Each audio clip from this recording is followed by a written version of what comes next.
yun guys, share ko lang sa inyo. Galing nga pala tayo nagbiyahe sa Joyride at naka 11 trip tayo ngayon guys. Araw nga pala ng linggo ngayon. So pagkatapos ng 11 rides natin, gumugol din tayo doon ng 8 hours. Bali bumiyahe tayo ng alauna ng hapon, tapos natapos tayo ng 9. Ayan, na 9:30 na. So pinatay ko na nga pala yung apps ko. Nandito nga pala tayo sa SM Marilao.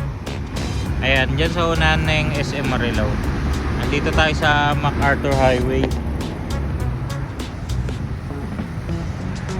So bali pupunta tayo ng Angeles, Pampanga. So yun, meron tayong 69 kilometers mula dito sa SM Marilao. Meron ding 2 oras na biyahe. So yun, galing tayo sa 8 hours na biyahe, tapos bubiyahe ulit tayo ng another 2 hours.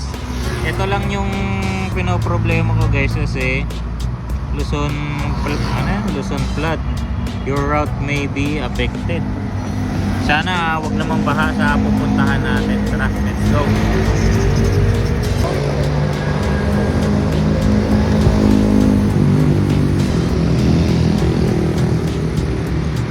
So since na pinatay na nga natin yung apps natin at hindi na tayo bubiyahe, at hindi na rin talaga kaya ng katawan guys, kasi medyo malayo pa yung pupuntahan natin.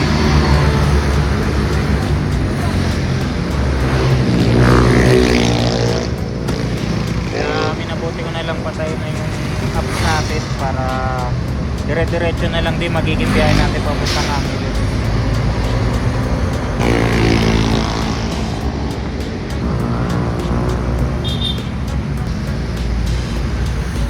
Bakbakan na natin, let's go.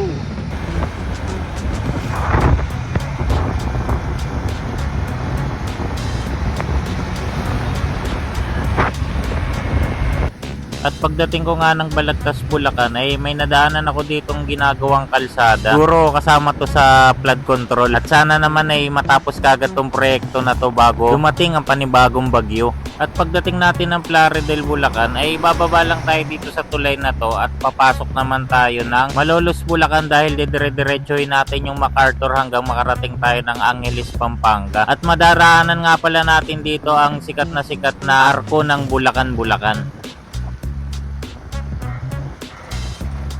At pagdating ko nga ng Kalumpit, Bulacan, napahinto lang ako dahil sa mga nakita kong nagagandahang mga lantern dito. Feel na feel mo na talaga yung Christmas vibes dito sa lugar na ito, dahil sa mga nakikislapan at iba't ibang kulay na nagmumula sa mga lantern. At ilang sandali lang ay nadaanan natin tong arko ng Pampanga. Palatandaan na lalabas tayo ng Bulacan at papasok naman tayo ng Pampanga. At pagpasok natin ng San Simon ay may nadaanan tayo ditong baha. Hindi naman siya ganun kalalim, kaya naman daanan ng mga scooter na motor. Pero hindi lang to isa, kung hindi tatlo. Tatlong portion ng kalsada madadaanan natin na puro baha. Nakita ko nga sa ibang vlogger yung kalagayan ng kalsada na ito nung mga nakaraang nagdaan ng mga bagyo. Hindi nga talaga kayang tawirin to ng mga small cc na motor. At kinakailangan nga nilang isakay sa mga kulong-kulong yung mga motor na dumadaan dito para lang makatawid. At swerte na lang tayo dahil hindi natin inabutan yung ganong kalagayan. At pagkatapos natin tawirin yung mga baha na nadaanan natin sa San Simon, ay sa wakas ay nakarating na din tayo dito sa arko ng San Fernando. At ayon nga kay Google Map ay meron pa tayong 22 kilometers na tatakbuhin at tinatay ang 36 minutes na biyahe natin sakay ng ating motor. At pagkatapos ang ilang sandali natin na biyahe ay nadaanan na rin natin tong arko ng Angeles City, Pampanga. At nadaanan nga natin tong napakagandang tulay na nagliliwanag na nanggagaling sa mga parol na nakakabit dito. At nadaanan na rin rin natin itong arko na barangay ng Balibago dito sa Angeles, Pampanga. At ito na talaga yung palatandaan na nandito ka na sa Angeles kapag nadaanan mo itong sunod-sunod na night bar na ito na maraming nakatambay na mga foreigner. So paano guys, hanggang dito na lang muna yung video natin at maraming salamat sa pagsama nyo sa akin sa napaka-solid na night ride na ginawa natin papuntang Angeles City, Pampanga. Please follow, like, and share. Peace!